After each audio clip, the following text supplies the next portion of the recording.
Hello, everybody. You see, Sohail, it works, right? So how was lunch?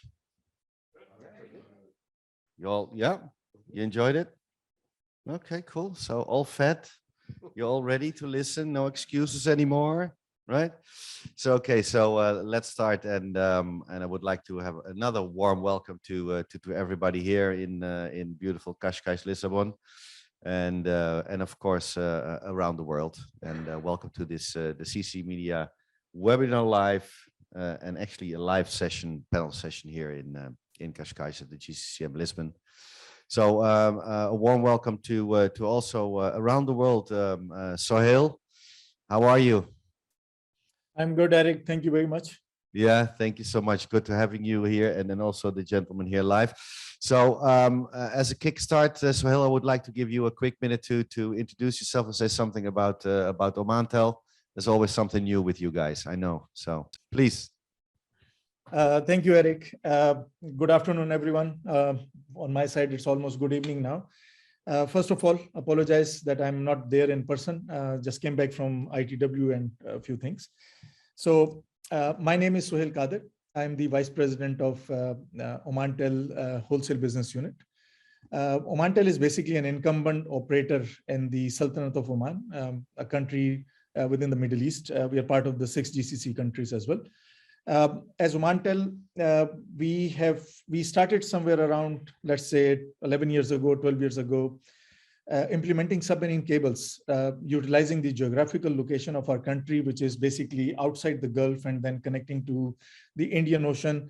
And obviously we are next to Red Sea through Yemen as well. So we started utilizing, our strategy was to bring in as much infrastructure as we can within our country. So as Omantel, we have invested and landed around 15 submarine cable system in our country.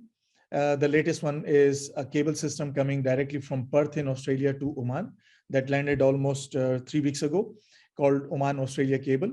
8 pair of fibers coming from Perth to Oman. And then obviously from onward in Oman, it will go towards Europe, utilizing the existing infrastructure. Other than the submarine industry, myself and my team, we are also involved in data center business. So we have now 2 data centers. One is called Equinix in Muscat, which is the capital city of Oman. And the second one is called Equinix in Salalah, which is the south of Oman, next to Yemen, and very close to the Red Sea. So these 2 data center, which are called Equinix data center, it's in a joint venture with Equinix as a partnership between Omantel and Equinix as a 50 equal joint venture. Other than this, within the wholesale department, obviously we have other business like internet, content, hosting, roaming business, voice business, but that's not the discussion of today. So this is a very brief introduction of Omantel. I myself have been Vice President of Omantel, working wholesale since last 11.5 years, and living in Oman. So that's my introduction. Thank you so much as well. And as you mentioned, I mean, we'll be talking to today's topic is how submarine cables support the digital transformation. And we thank you greatly, Omantel, for sponsoring the session. So moving on to the rest of the gang, which is sitting here actually. And I would like to give them also a quick minute to introduce themselves. So if I may start with you, Jeff. Thank you, Eric. Yeah. Afternoon, everyone, or good evening, wherever you are. My name is Jeff Bennett. I work for Infinera, and I do apologize for my voice. I'm just getting over a cold that one of my colleagues very generously gave me last week at a conference in London. So, but it's definitely not COVID. I've done 3 tests, and yeah. So Infinera, we're a manufacturer of optical transmission equipment. A variety of different aspects of it, but in the context of this particular meeting, it would be SLTE, submarine line terminating equipment. And we're particularly proud of our performance of our transponders, delivering the highest capacity that you can achieve on various cables around the world. So that's what we do. Thank you very much, Jeff. And as from now on, we're going to call you Joe Cocker, or Rod Stewart, because with this voice, I mean, unchain my heart. There you go. So thank you so much. Luis, you're next, please. Hi, people. Louis Carver. I represent 3 companies really. One is Afrix Telecom. It's a 60+ node network connecting various countries across Africa, which I'll expand on during this talk. Then also we do have going on live this year a landing station in Barcelona, the Barcelona CLS. The construction is nearly ending, and it's been quite a project for us to get this off the ground. And finally, I would also like to expand on Medusa, our 8,700 kilometer fiber network connecting Southern Europe to Northern Africa. Thank you so much. Arthur, welcome. Good seeing you again, man. Yeah, good. Thank you. Arthur Mendes. I'm a sales VP of Angola Cables. It's an operator that starts in Angola these days. I'll not say that he's Angolan operator anymore, but we are one of the main investors in the West African coast of Africa in the WOX cable. And then we have been the first ones to build it South Atlantic cable system connecting Africa to South America that you spoke in the morning, creating a new alternative route by connecting the world in the south together with combining by other cables. And we also built it Monet from Brazil to United States, sorry. But are essentially focused in data centers and subsea cables. Yeah. Thank you so much. I'm more than curious to hear some figures from the African continent. And last but not least, Rustos, thank you so much for joining in again, like this morning panel. So please, you have your minute. Well, I come from the Portuguese market regulator, the telecommunications market regulator, but I'm here mostly in my other role, which is CIO and Digital Transformation Officer, just maybe to see what we can do with the infrastructure and what is the digital trend that we are going for. Okay, thank you so much, and all of you, all 5 gentlemen, thank you so much for being here. So Hale, I know you're virtual, but you're still close to our hearts. So it is up to you now, man. It's your great moment. Please take it away and tell us all about the beautiful things which are going on. Thank you, Eric.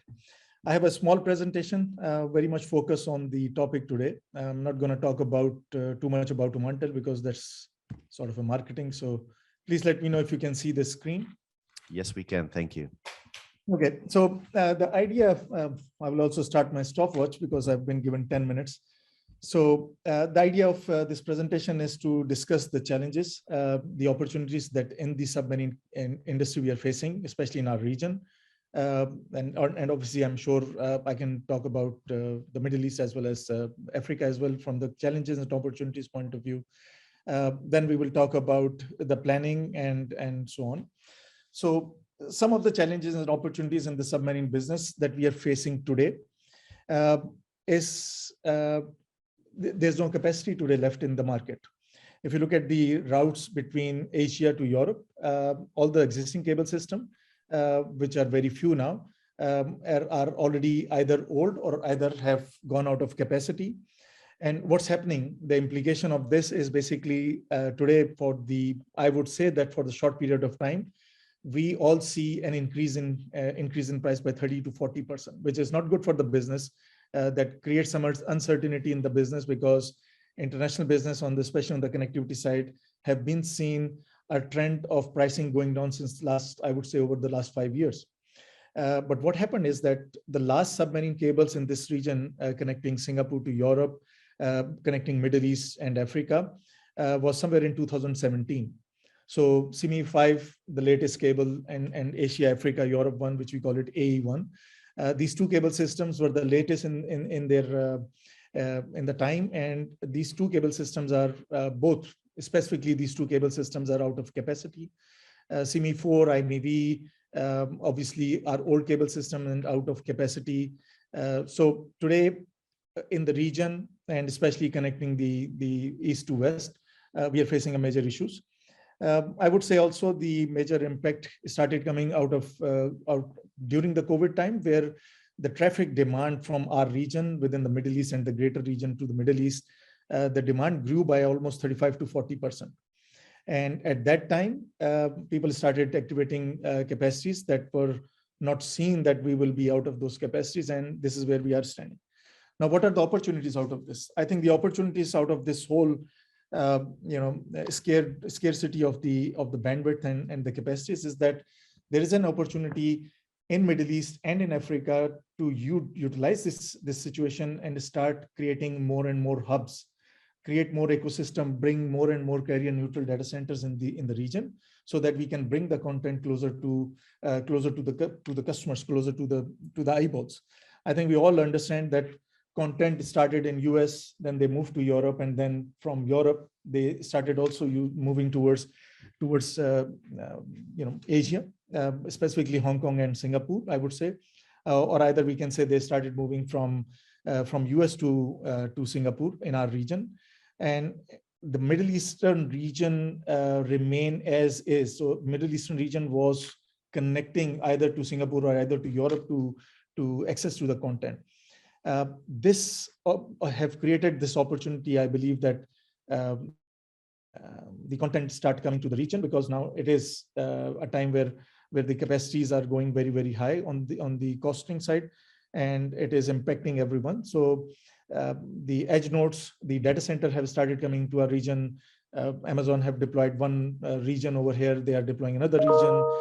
Google have deployed a few of their clouds in our region. And now Facebook have also deployed their edge nodes. Microsoft has started deploying their data centers in the region. So things have improved. And I think this opportunity will continue there for at least next 2.5 years. Why? Because, and that's the next point, that there have been number of partnerships in the submarine industry that happened very recently. When recently means 2020 and 2021. Telecom operators are now in our region, and I'm sure globally as well, they are becoming more and more enablers. The investment that is required in submarine is going up because of the technology and because of number of pair of fibers that are required in any submarine cable systems. Basically, let's say connecting Singapore to Europe, going through Middle East and Africa, connecting few of the countries in Africa. You're talking about the supply and non-supply contract and overall investment of around $800 to $900 million. Obviously depends on how many landings and how you're routing these cable systems. So the consortium cables have, I would say, slowed down on the consortiums. The telecom operators are not investing as much as they used to 5 to 10 years ago. And now the hyperscalers and the big companies have started investing, and they are becoming the main driver for investment in the big cable systems. I think the partnership between the telecom operator and hyperscaler is something that is inevitable, has happening in the region, has happening in the world, and this is something that is now bringing more and more submarine into the region. The very, I would say, good example is something called Blue Raman cable system. I'm sure some of you are aware of it. A Blue Raman cable system is basically a cable system that is connecting India to Oman, and then going from Oman to Djibouti in Africa, connecting Sudan in Africa, going to Saudi Arabia, taking a new route for the first time, avoiding, or at the moment, avoiding Egypt, going directly through Jordan, through Israel, all the way to Kanya in Greece, and then connecting Italy and number of places in Mediterranean, and then ending up in Marseille. So that's a partnership that you can see from Omantel as one of the operator, Google hyperscaler, and then Telecom Italia Sparkle from Mediterranean as three, let's say, investors cable system. Next point is data centers. I believe that all the new investments, and especially when as I said, that hyperscalers are the main driver, they want to have their cable systems landing into open data centers, open cable landing stations, or neutral data centers. And this is what's happening in the Middle East now. Oman have, as I explained, we have 2 data centers, Equinix, and we're landing Blue Raman cable system over there. To Africa is going to land in these 2 data centers, and so many other cable systems that are coming. I don't want to miss a very important partnership between us being the investors in submarine cables and the suppliers. So Infinera is sitting with us, few other suppliers or the partners that we can name, Subcom, ASN, NEC, Huawei, let's say Infinera and Ciena. This partnership is also very, very important because they are the one who enable these submarine cable system. They are the one who deploy these submarine cable system for us and then continue to be with us for next 20 years. So this partnership is very, very important. I think we have talked about the investors, but the last, not the least, I believe worldwide regulators and governments are becoming a bigger partners with the submarine industry. The regulators and government are now getting much aware of these things, and they are the one who is getting involved in a number of decisions, especially when it comes to landing in an open landing station, and especially when a telecom operator from that country is not an investor, they are only a landing party, then obviously you need a lot of support from the government and from the regulator. What are the infrastructure planning of submarine cable systems? Very quickly, I think the challenges we have seen, there are some challenges in our region. All the cable system goes through Egypt. No doubt everything is going fine, but again, it's a single point of failure. So a new routes are important when we are doing the planning. We call it Bab el-Mandab Strait between Djibouti and Yemen. It's a very narrow position. It is becoming an issue. It is almost full with the cables using the ICPC standards. You cannot deploy further cable system in those straits unless you compromise on the standards. The strait in Singapore, Malacca Strait, these are few of the challenges that we are looking at. What are the opportunities? I would say the opportunity is to create new routes. We are creating, as Blue Raman, we are creating a route connecting Oman to Saudi Arabia. From Saudi Arabia, we are going to Jordan and then connecting Israel and then going out. Malaysia to Singapore is again a new route, although we have used it 5-6 years ago. And few of the cable systems are landing in Penang in Malaysia and then going to Singapore. So these are few of the opportunities I would say that we have in the industry that is giving us this. I believe this is a small presentation. We will talk about this on these topics further in the panel. So Eric, I will hand over to you. Thank you so much, Sohail. And let me check if there are any questions for you, actually, maybe live from the audience here. Come on, you had food. You must have a question for Sohail. No? No? No. Sohail, you have been again, hitting the top chart by not getting any questions because you have been clear from day one. So congratulations on that, and thank you for your presentation. So let me invite the gentleman sitting next to me here as well to join the panel together with Sohail. Jeff, Sohail was accusing you already that you're charging too high prices as a supplier, and being a very important partner for the industry. But no, let's not kid. But digital transformation. I mean, what are we talking about, and how can submarine cable support it? And how can you support it? Well, I think it's an interesting thing to find out what digital transformation actually means. It's one of these very, very vague terms. At the end of the day, it's really about, and what all of us can do, I think, is supplying capacity, because capacity is the oxygen that feeds all aspects of the internet, as well as the private networks that interconnect data centers and enable cloud applications to work. So I suppose capacity is the primary currency of this digital transformation. And actually that's to sort of preview my presentation for tomorrow. That's exactly what I'm talking about tomorrow, which is how you can deliver more capacity on all kinds of cables. We have multiple generations of cables spanning, some of them up to 20 years. We want them to last as long as possible. The engineering life is there, with their amazing examples of engineering. But what about the economic life? It takes years to plan a new cable. We know that regulatory issues are only getting more and more difficult. So I think, that's the idea is the only thing you can change once the cable's under the ocean are the transponders at the ends of that cable. And that's the way you deliver more and more capacity. When I hear you talking, you make it so juicy, so funky. Try to tell this to your kids. They say, I don't care. I just want to have it work. Yeah, but they want to be able to download PlayStation games and Xbox games. They want to There be you able go. to check their Netflix. Facebook page. Netflix, exactly. No, that's what it's all about. And, Yeah. and how we do it, they don't care, but it is juicy and funky. So do you agree, Artur? I mean, especially not only on the submarine cables, but I mean, the whole digital transformation landscape, what we all are talking about since years. Is it happening? What do you see around you? And especially, please go into Africa, because I want to hear. We all need to know.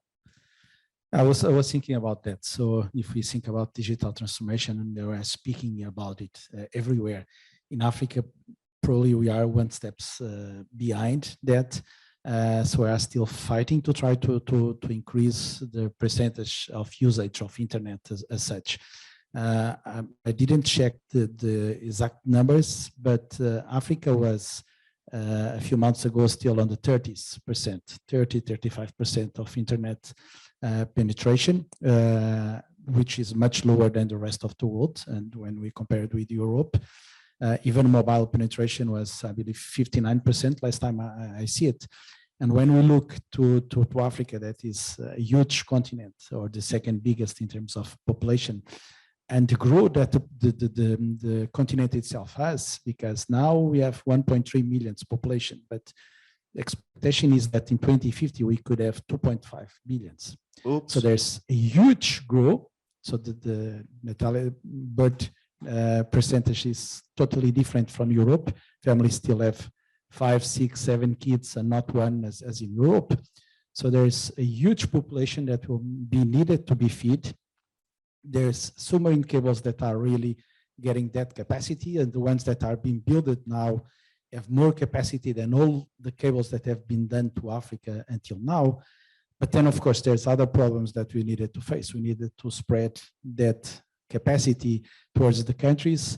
There's huge countries, sometimes with low densities areas, so there's no business case to close it. I'm happy because now with LEO satellites, I do believe by making them together, we could have some possibilities of covering other areas that have not been touched before. So what we could see is that the digital transformation for us is the opportunities, job opportunities, developing opportunities that we could give to these young guys in the country when they have access to a computer or to a smartphone and they have internet access. That's the beauty of what they could do it, because they could really start learning how to some code, to program, to do applications, and from a very low investment, that is some training and access, they could really start to create their own company or an application that could be spread over the world. And that's the beauty of the things, and it's what could be and should be done, because there's no other way for Africa. It will not be agriculture, it will not be industry, because it takes huge investments. It's tough, it's difficult, but we could see the direct impact that this could have in the population, and this is what we are expecting for Africa. Mm-hmm. Yes, but if you see in, let's say, the bigger, more connected countries and cities in Africa, you see exactly happening what you're just mentioning. You see this happening. You see people from 18, 19, 20s building their own startup using Visa because they are connected, you know, and they can trade with the world, even if it's small things. It's amazing what can be possible. So let's move on with connecting the unconnected and move on and whatever is there. I mean, you know, it's a huge continent. Talking about Africa, it's a huge continent, but and a lot of has, let's say, sea level access, but a lot of not. You know, they're landlocked countries. Well, let's overcome that shit. I'm sorry to say it in normal Dutch, but let's overcome this and let's connect the unconnected, because that's the big thing. Luis, sorry, I take away a couple of words for you, maybe, but Well, please go ahead. As I mentioned, the Afrix telecom network consists of some 60 nodes across Africa. Obviously, the network wouldn't work without subsea cables, because most of the nodes are on the continent, on the coast. And obviously, once we're on the coast, then we need obviously to work with the local guys to take the last mile to the customers. Essentially, this is corporate requirements and wholesale requirements, but also what we managed to do over the years is to actually keep the traffic within the continent. I.e., if you have a connectivity requirement from, say, Senegal to Kenya, then we can do this on a network without going up in north, south, or whatever. It just goes straight across the network. It's been a lot of hard work trying to get this sorted out and actually the planning behind it, but we managed to do it. Again, as I mentioned, this cannot be achieved without subsea cables. We started off with one cable going down on the west coast, then we went down and then doubled that up because we needed resilience. Unfortunately, not all the cables connect all the cities.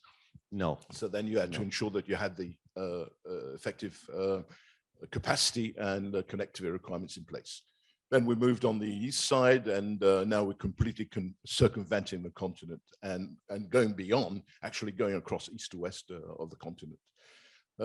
It's not easy. The continent sometimes brings its challenges, but things are moving very positively in the right directions. There's some data centers now being implemented around the continent, and I think on the aspects of and the outlook, it looks very, very positive. And that's from the Africa's perspective. What we've found also now from the Medusa, which I may add also, is a lot of fibers are coming end of life, not just within the Mediterranean, but beyond also. So we have to obviously look beyond, and now with the new guys, the big kids on the block with Equiano and to Africa, also connecting the continent, which will eventually land, as we know, in Portugal and eventually in Barcelona. So the idea is to connect the two together. There we go. Anyway, this is my bit now about Africa, and then we can go on. No, and I do also think, because let's not cut out, let's say, the connection you get overseas via Djibouti from Omantel. I mean, Omantel is also a big contributor to make sure that everything is transported, because by the end of the day, it's just transport. And make sure it comes back in almost real time and with the lowest latency as possible. So thank you for that as well, Sohail. Now, Augusto, you always overlook the market. You always see a couple of things. You always have something to share with us. Digital transformation, from your angle. What does it mean for you, and how can submarine cables contribute to that? Well, let's see.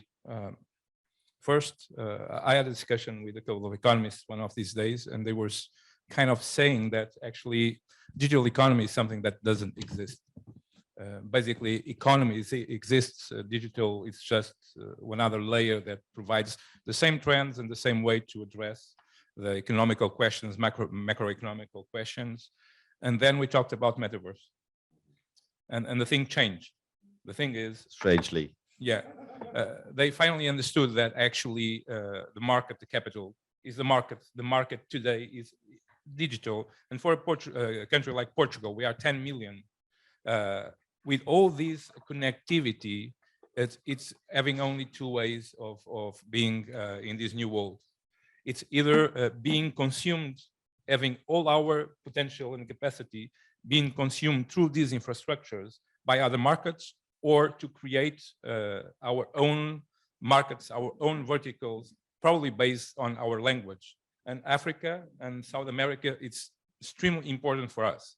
We are 10 million, but altogether, speaking Portuguese, we are about 500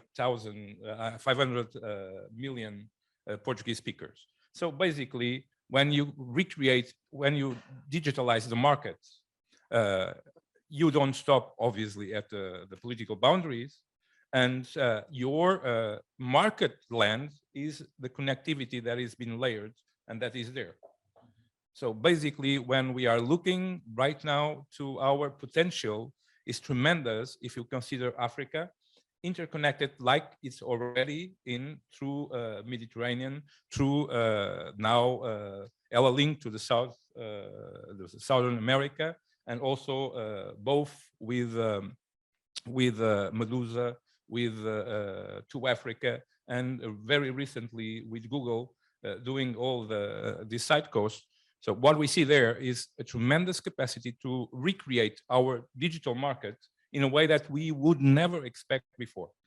This potential would not be served if would not be through submarine cables.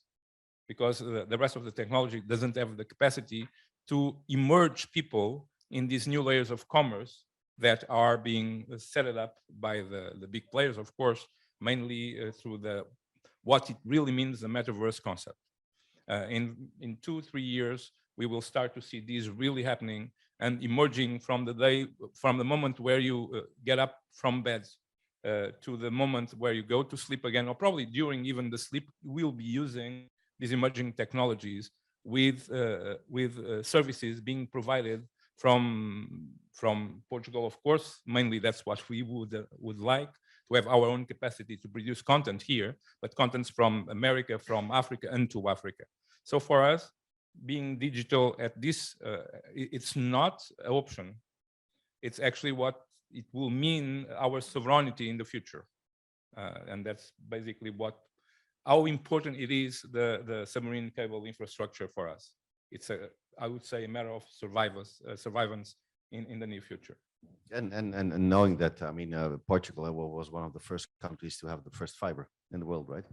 So there's some legacy. Now, Sohail, just a quick one to you. You heard the gentleman, and especially on the the strategic opportunities which lay, let's say, on a continent, a beautiful continent actually, which is starting to explode in the coming days, actually, which is Africa. I know you have some strategic opportunities there, but how does Omantel reach out to let's say to have, let's say, a continent like, of course, the Middle East, which is your home country, your home continent, but also the other continents? How do you see, and how do you I would actually say process actually these strategic opportunities? Indeed, Eric, it is a beautiful, very beautiful continent. I was just looking at the stats on Africa the other day. We are talking about, I think Louis just said that we are talking about, sorry, Arthur says that 1.3 billion population, right? Now, this 1.3 billion population today, if the mobile penetration is 35 to 55%, and the internet penetration is also in the range of less than 50%, we are looking at a huge demand coming in the next 5 to 8 years. Now, looking at these numbers as Omantel, our strategy and the reason why Omantel and Equinix have deployed this data center in Salalah is to basically connect Salalah to Africa. So today we have an existing cable system that goes to Somalia at 2 locations.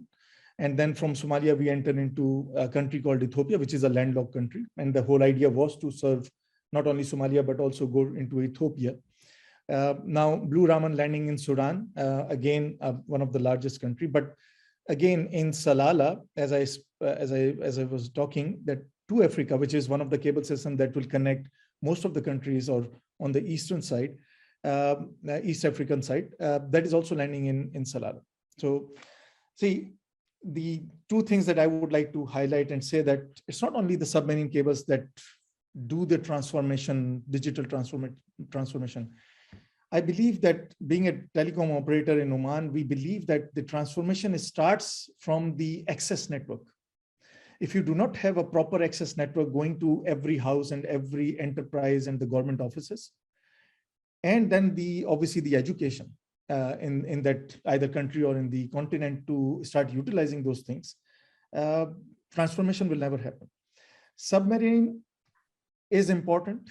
Submarine industry is very important for the digital transformation, but it is not as important as the access networks.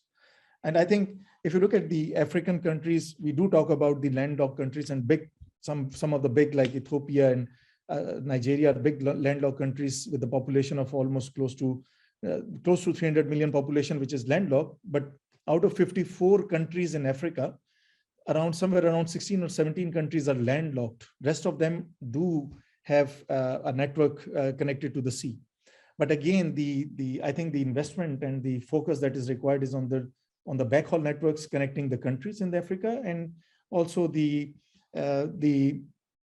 access network. So as Omantel, we are part of landing. We are not investor, but we are landing to Africa and Equinix. And the whole idea is that the content player who today are not sitting in Africa or Eastern African side. Most of them are sitting in South Africa, but not on Eastern African side. The whole idea and the strategy with them is to build this data center so they can serve the Eastern Africa side of the continent from Oman, from their edge nodes and from their data centers, so that they can serve low latency to their content in over here. And as Omantel, obviously, we are investing with some of the players in some of these new cable systems, taking some spectrum so that we can bring backhauls into our country and then provide them access to not only to the content, the global content, but also we can provide them peering into the Middle East and to the Asia as well. So instead of them buying capacities, and I think what Louis is doing is an amazing thing. And Louis, I would also request you to look into doing something in Salalah as well, because Salalah is going to be a hub that will connect and start serving the Eastern African side. Obviously, Equano is going to serve the Western side, but with the hyperscaler partnership that we have, we are looking into serving the Eastern African side from here. And not only, again, the whole Middle Eastern peering will be coming through Salalah into Africa as well, which is, again, very important from the digital transformation point of view, which is very important from them connecting to, let's say, to different embassies and to the offices and to the, let's say, the local head offices of these large enterprises in the Middle Eastern region. Thank you. So, Louis, that is an invitation, right? You just got it, huh? Noted. Noted. He said noted, Sohail. You're most So welcome. Sorry? I'm saying, Louis, you're most welcome, and we can, we would love to host you in Salalah that can benefit the whole region. Now you made it juicy and funky again. If I may add, and there has been an explosion. Well, I wouldn't say explosion, but at least an increase of interest, say, for interconnections for internet IXs growing all over Africa, data centers also now growing all over the continent, and also interestingly with Medusa, we did not anticipate the interests that it's creating and generating, and we were just looking at connecting Southern Europe to Northern Africa. Now we're looking, well, not just looking beyond, but there have been a lot of interest coming from various regional players about looking into connecting into Medusa. Coming back into Africa, again, as I said, I'm very hopeful and very optimistic that there will be lots of development plans going along. We talked about this morning about investments into those sort of non-capital type generating type countries. Look at St. Helena. I met with the guys from St. Helena about 3 years ago, and they were saying, we need connections, we need connections. Now they'll have a Equiano going to St. Helena. It's just beautiful for these guys, They're in the middle of the Atlantic, and now all of a sudden they've got access into the big wide world of digital transformation. No, that's absolutely cool. Moving on, gentlemen. I mean, we see it all over, and we talked about it this morning as well. That business models they keep being adjusted, they're shifting, they're renewed, what have you. But partnership is one thing which is always comes above. And you talked about it already, Sohail, but Jeff, he mentioned you actually. So what can you share with us? What can you share with the audience by contributing to the fact that partnership is becoming actually more and more important? I think not only whenever they show the money to you. No. Yeah, I think it can be an overused word. There's no doubt about it. But I think there's a reality that we've all faced in the past year or two, and a reality we're still facing, which is the supply chain crisis.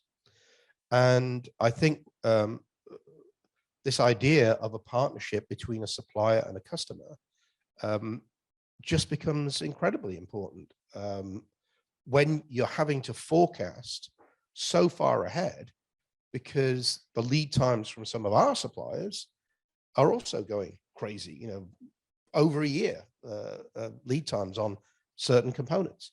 And all it takes, as we've seen in the car industry, you could have an entire car not being able to be shipped because one chip that controls the anti-lock braking system just can't be sourced. Right? One $5 chip is stopping a $30,000 car. So it's exactly the same analogy with a network project, a submarine cable, and so on. So I think partnership in that respect is incredibly important. Okay. Arturo, from an operator point of view, we know it from, we just heard partnership and you know, the importance of it between the supplier and, let's say, operators, but what between operators amongst each other?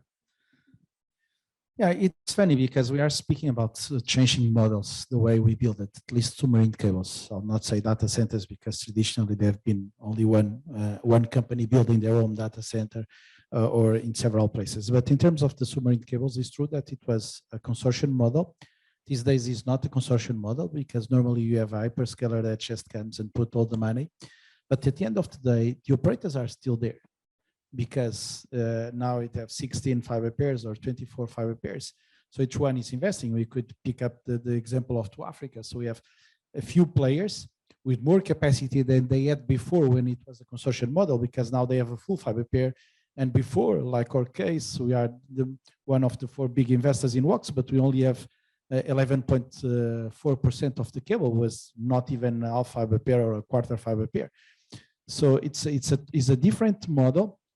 But I would say that taking out the hyperscalers, the operators are still there. They are still being needed because you needed to add a landing player in the country. There's the licenses, there's the regulation. So all of that still needed to be done. So I'm at the end of the day, when I thinking about it, I don't believe that it changed so much. So there's different flavors, but the players needed still to be there. Mm-hmm. Okay. Augusto, if I may I ask you the questions. Can you share with us how the process goes within the infrastructure planning and its investments? What do you see?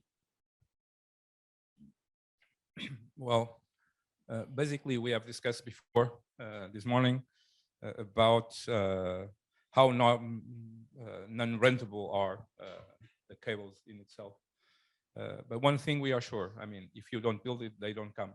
And what we have been seeing through history is that at a certain point, if you consider planning without considering the disruption nature of the technology innovation, you will land where we are now, which are short for the capacity that we need. So something that worries us is exactly seeing, especially the investments that are supported by the state, being done in a perspective of considering the actual models and not the disruption factor.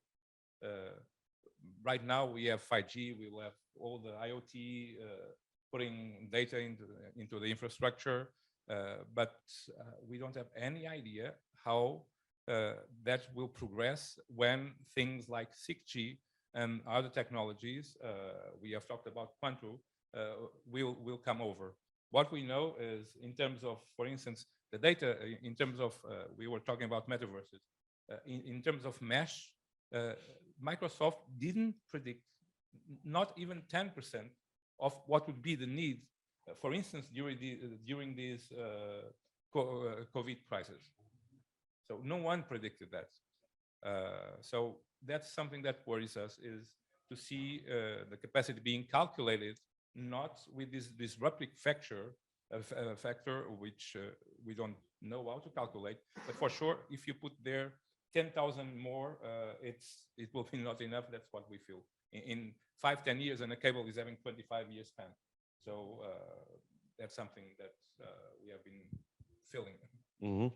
No, if you allow me, just yes, to add, please. because normally we look to the submarine cables and we say it's not a profitable business. Well, it depends. There's regions where you still could make money out of the submarine cables, but what we needed to put in the equation, and I believe in the morning it was also spoken a bit, it's all the effects, the economic effects that the building that cable. We had it in Portugal with this Copenhagen economics document.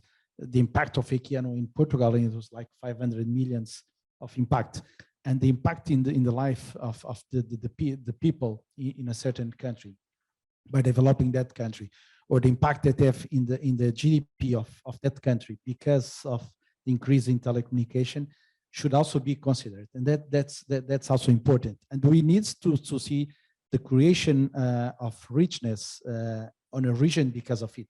Even when I see a European community are now investing and trying to push for it, and it's necessary because when we see the top 20 companies in the world, there's none European ones there, none African ones there. It's No, only, they slept. West and Asian ones. And all of them, the majority of them in the past was oil companies or car makers. These days are all digital companies. Of course. On that sense, technology companies. So this is something that needed to open our eyes and say, if this is the path, what are we doing in our own countries, in Portugal or in Angola or whatever, in Spain, or what are we doing to contribute to that and to change that? To be, as Augusto was saying, you really needed to be there. It's not a question of doing or not doing. You needed to do it. Otherwise, you will be even more than 10 years behind. So Sohail, how did the process goes in Omantel and between the Omantel teams? I mean, everything about the infrastructure planning and on the investments, because you do spend a lot of money, and you did spend a lot of money, and we see what on. But how does it go within Omantel? Eric, I would say that obviously when you're investing in anything, planning is the most important factor that we see. But when you're doing and planning on the submarine cables, because the planning required for submarine is much more intensive than a 5G network, because 5G network 10 years down the road, you will have 6G and then 7G and 8G. But a submarine cable is built for at least 15 years minimum to 20, 25 years. CME3 is now almost 26 years now, 27 years. There are a number of factors that we have to see. The most important nowadays is, because as we are talking about that now, the 20 and 24 pair of fibers are coming. It's very open fibers. Our partners, clients, they can take one fiber and they can have anyone. Either they can go with, let's say, Jeff, and somebody can go with somebody else and deploy their own networks.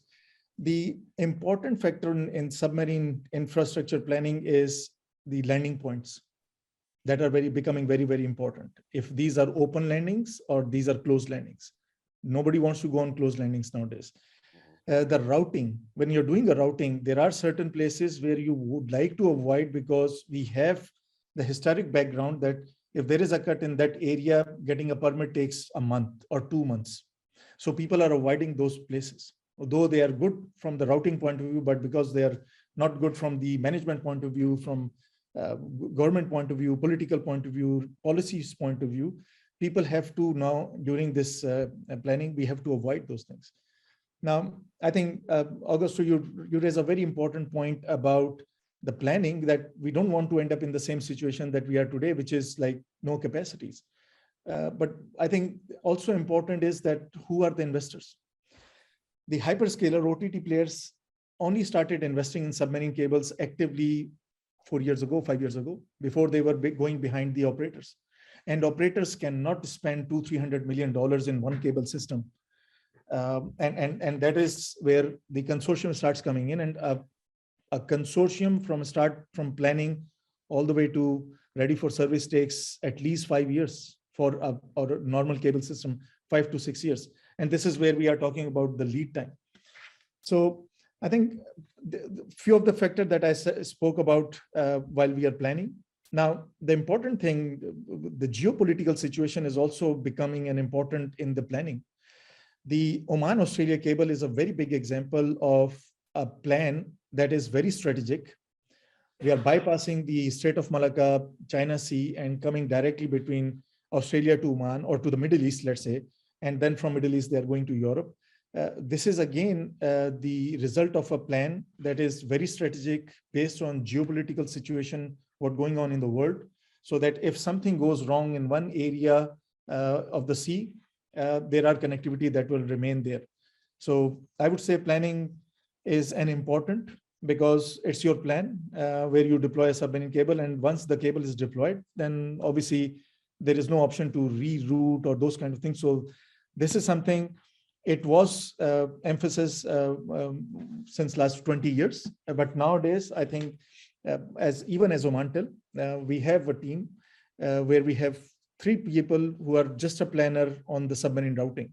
We work with the marine guys, we work with our planners, we work with our suppliers, we work with the industry, finding out the problems in the routing, and also finding out the problems, the geopolitical situation, and avoiding those things. So I think this is one of the most important factor that is becoming, and most probably I think moving next 5 years to 10 years, this is going to dictate the planning. Okay, thank you so much. I'm just looking at the audience, and hi, are you still there? Yeah, you still listening? Thank you. Listen, maybe you have a question, or you also have maybe an example of investments, which whatever. Then come forward. I mean, we're the platform here. It's interactive. We can discuss it. So, all right. Yeah, Jeff, it's you again. What's the impact of the ever-growing needs of multimedia and cloud applications and capabilities of the access network? We just talked about it. So the FTTH to the 5G and 6G, whatever Gs are coming there on the submarine. We've got all the Gs. Exactly, all the Gs. And when you're from the US, you know exactly what I'm talking about, right? Yeah. The Gs. And on the submarine cable. So what is it? Well, I suppose cutting to the chase, the biggest impact has been the cloud model for data centers, where data is replicated over very long distances.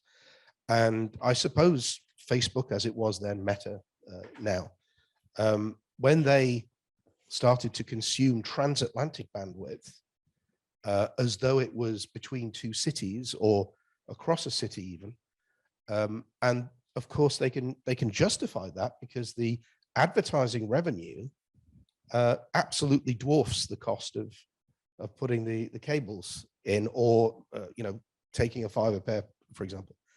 And they know, they can calculate that for every millisecond of latency that a user experiences, they will miss out on X amount of advertising revenue. So they have to move data closer to the consumer. And that means your Facebook pages are replicated all around the world. And that was one of the most shocking things for me, that I thought, when you see that famous chart from telegeography that says, these are the people consuming submarine bandwidths, right? The ICPs, the internet content providers, crossed the 50% mark many years ago. And now they're closing on, I think it's 80% or 82%. And although it's leveling off, it is continuing to creep up. And so that's the biggest impact. And when you have something like one factor that is influencing so many other things, I think it obviously is very significant. Now, in terms of the other aspects that you mentioned, 5G and 6G in the future, the applications that those technologies enable, because of the lower latency, the rapid handoffs and so on, again, it's about moving compute and storage out towards the edge of the network, and doing a lot of processing close to the radio masts. And so that's not really affecting the submarine network, because you're dealing with a lot of the increase in capacity very close to where it's being generated. But what it does create are these new data centers. So if these new data centers have the same characteristics, where they're exchanging and replicating information, that could have a knock-on effect, I think, for submarine cables. Okay, Lewis? Well, from definitely from an internet perspective, the growth as well has been, I suppose, seen on the IXs, the internet exchanges across Africa. and Europe also. So we are connected in most of the internet exchanges in Europe and also down in Africa. And again, as I said, we are seeing them growing and growing and growing. So there are obviously requirements and demands for these interconnections and so on and so on. But I just want to go back further on another note that I think the Sal mentioned, that is open data centers. And that is very, very important for us. Medusa is 100% open cable landing stations. Of course. Here we go, Of guys. course. Here we go. And it's something that we've looked at, and we've decided that it's the way to go. You want connectivity right up to the data center and beyond, just to streamline the information going across the various networks and so on and so on. Mm-hmm. Arthur? Yeah, no, picking on Louis' words. So Angola Cables, we decided some time ago that the cables that we are doing, we are not landing them on the landing station. We are landing them directly to the data centers. We made it that in Brazil, we made it in the United States, because these days is where everyone needs to be and wanted to be. And in Africa, we are seeing explosion of data centers being built as well. And this the need of having the cloud providers having their capacity locally is quite important due to the latency of accessing a certain application, could be Microsoft 365 or whatever, because otherwise the experience is very bad. And I had that experience before with the Oracle software that we use it in the company initially, and because it was not there, so the access was pretty low. And I've been working as well on IXPs. I'm looking Darwin there, that works with us in the past, when we decided to make it what we call it Angonix. It was the second IXP in Angola. With 1 year experience, was already the third biggest in Africa. And because there's the appetite for that traffic that needs to be localized and needs to be exchanged. But let me add that we could speak about all of these features. It could be autonomous cars or 5G or 6G or IoT or whatever. It's always a discussion, a point of discussion, if that will bring much more traffic to the submarine cables or not, because there's a part of that traffic that will be locally and needs to be locally. That's the importance of the data centers as well. But we always need to look to all of the points of the ecosystem. So I have double nationality, so I'm Portuguese and Angolan. And with my Portuguese part, of course, I'm happy to see this type of events being developed in Portugal. And I'm seeing the huge investment in SINs or with the Start Campus being done there. But of course, there's always the need of being able to do all the points together, otherwise the things will not happen. Portugal, for example, is much more expensive to take the traffic in Portugal than is taken in London, because the landing stations in the past are not open landing stations, which means the access is too expensive, and have never helped Portugal in developing the full digital ecosystem as they should. So we are doing exactly the same mistake in Africa, I must say. So that was the starting point. So it's good to see now these new trends and obligations from the hyperscalers of having open access, because all of the local operators see it as a bad thing because they are losing revenues in the short path. But I would say that in the future, this will be a huge change, because the growth will be there. The growth in Africa and worldwide, in the majority of the cases, was blocked because of the costs. When the costs go down, you could see that the usage will increase a lot. And this is very true in Africa, because 55–60% of African population have less than 25 years. So they are early adopters. They want to use data, and they don't use it because they cannot afford to pay to it. And we see worldwide other models that have been do it. India, for example, where you could have, for $2 or $3, you could have 30 gigabytes of traffic on your mobile. And usage then is there, because it's a very low cost. We cannot do that in Portugal and in Africa, not for sure. Yeah. Augusto, you want to add something to it? No, just actually, it's not only the quantity of data, is the type of data that we are actually putting from one place to the other. Obviously, that the local cloud capacity is each time more important, also to comply with what's being done in, for instance, in Europe with the Data and Market, Digital Market and Data Act. So the boundary, the data boundary will bring some factors that we have to include in the transfer of data all around the world. But on the other hand, if that determines that we need more local capacity, and that's what we are fighting for, is that for instance, Portugal not being just a hub, but having digital services here. But if we, in one hand, we have that, in the other hand, we have the nature of the data. And for instance, all those African phones that are to come, they will demand video with quality. And we will demand to reach them with quality content. You better be prepared because that's what's coming. So, gentlemen, coming slowly to a bit to the end of this session. Jeff, some famous last words. What do we need to look out to? What's your scope for the future? I think, well, I'm old enough to remember when the internet bubble happened. Yep.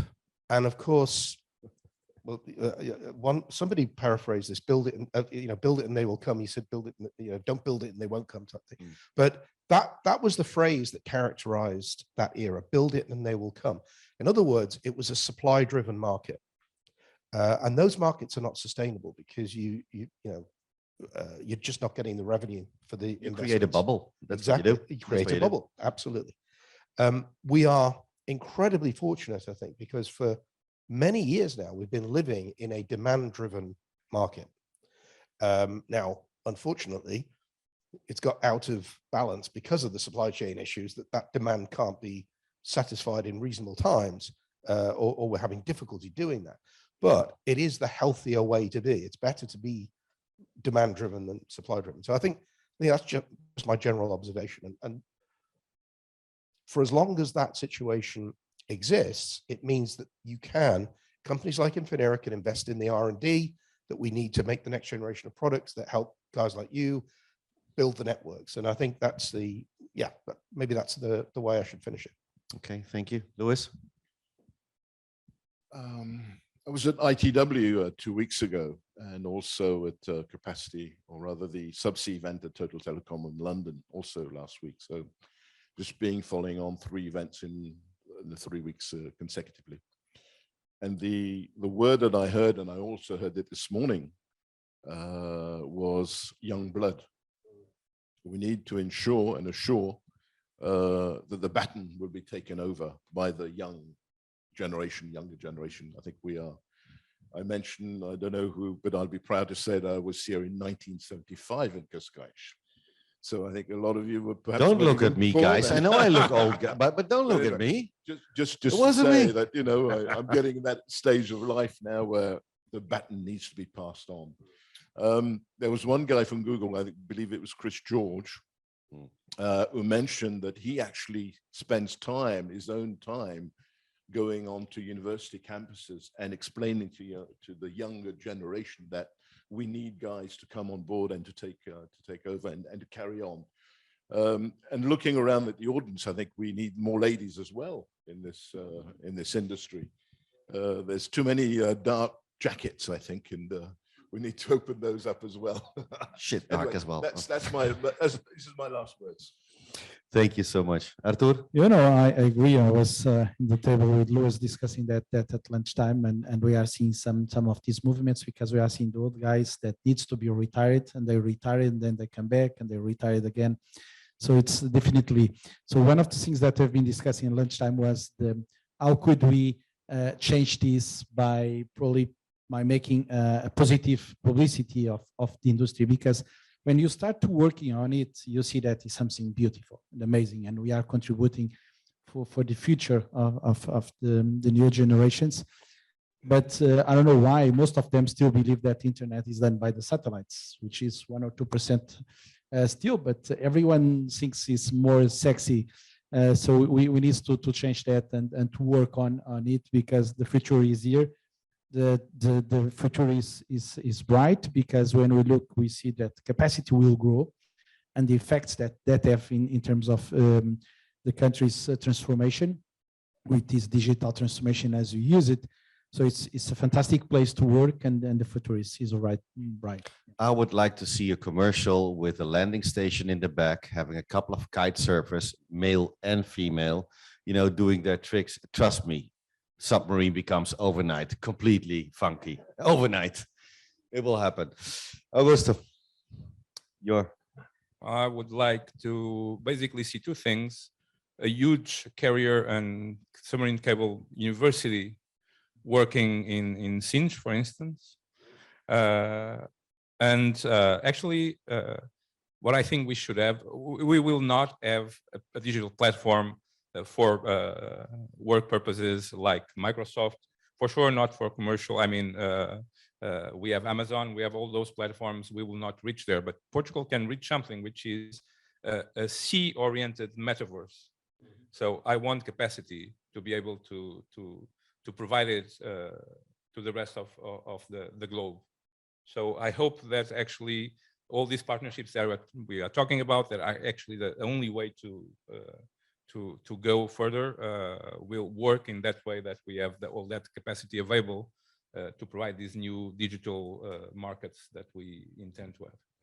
Okay, Sohail, the floor is all yours for your famous last words, my friend. So please take it away. Tell us, well, what's going to hit us? What are we going to see? First of all, I fully agree with with the friends what they're saying. I think it is important. We are part of this submarine school with Google. We have conducted few in Europe now, and we have also conducted 2 in Oman, in Salalah. We invite kids or let's say students from all over the world. Pay them for coming in and staying, and then as you said, that bring them into industry. It is not a very funky industry. Yes, it is. Yes, it is. You go to ITW and then talk to the voice guys and data guys, you will feel the difference. So let's not challenge this one. But I think it is not very, as why I'm saying, because if you look at sitting in an MC meeting or IPG meeting for 2 days discussing technicalities and terms and condition, the young generation is not going towards that, but we are trying to do these things. So just to add that this submarine school, this is an excellent initiative. I think everyone should participate in this. One thing that I would like to add on plus on this knowledge transfer, and that is partnerships. I think it's also important. What I would like to see is a partnership between the suppliers, the operators, the hyperscalers, and the data centers. Because till the time we have this kind of a partnership to deliver either a submarine cable system or hosting a data center of one of the hyperscaler or bringing the content into Africa or Middle Eastern region more and more, without partnership, things will not move forward. I think we have wasted a lot of time in the last 15 to 20 years trying to create monopoly and try to keep the prices very high. I think it's time for us and for the next few years, for next generation to come, it is partnerships and opening up. So I think the word that I would like to say is that neutrality. That's important for all of us, be it cable landing station, data center, or submarine. Okay, thank you very much for those wise words, and all my love and greetings back to the beautiful city of Muscat, and thank you, Sohail, for being here with us and joining and sponsoring this session. And I would like to thank Jeff as well for being here. Good having you sitting here, Luis, as always with the story that we're too old. Come on, man, we still listen to you. We still are on your lips, we still want to know. So thank you for being here again, Artur as well, and Augustus, thank you so much. So ladies and gentlemen, yes, we mentioned already a couple of times data centers. In almost 22 minutes, we're going to talk about this here live on stage and broadcasting it all out in the world. So I would like to thank the viewers outside and around the globe. Thank you so much for joining here with us today. And yeah, we're going to close the session. So gentlemen, thank you so much. Audience, thank you. Because you don't have any questions, right? Save them for 20 minutes. See you back then. Thank you so much. Thank you, everyone. Thank you, Sohail. See you soon, my friend. Thank you.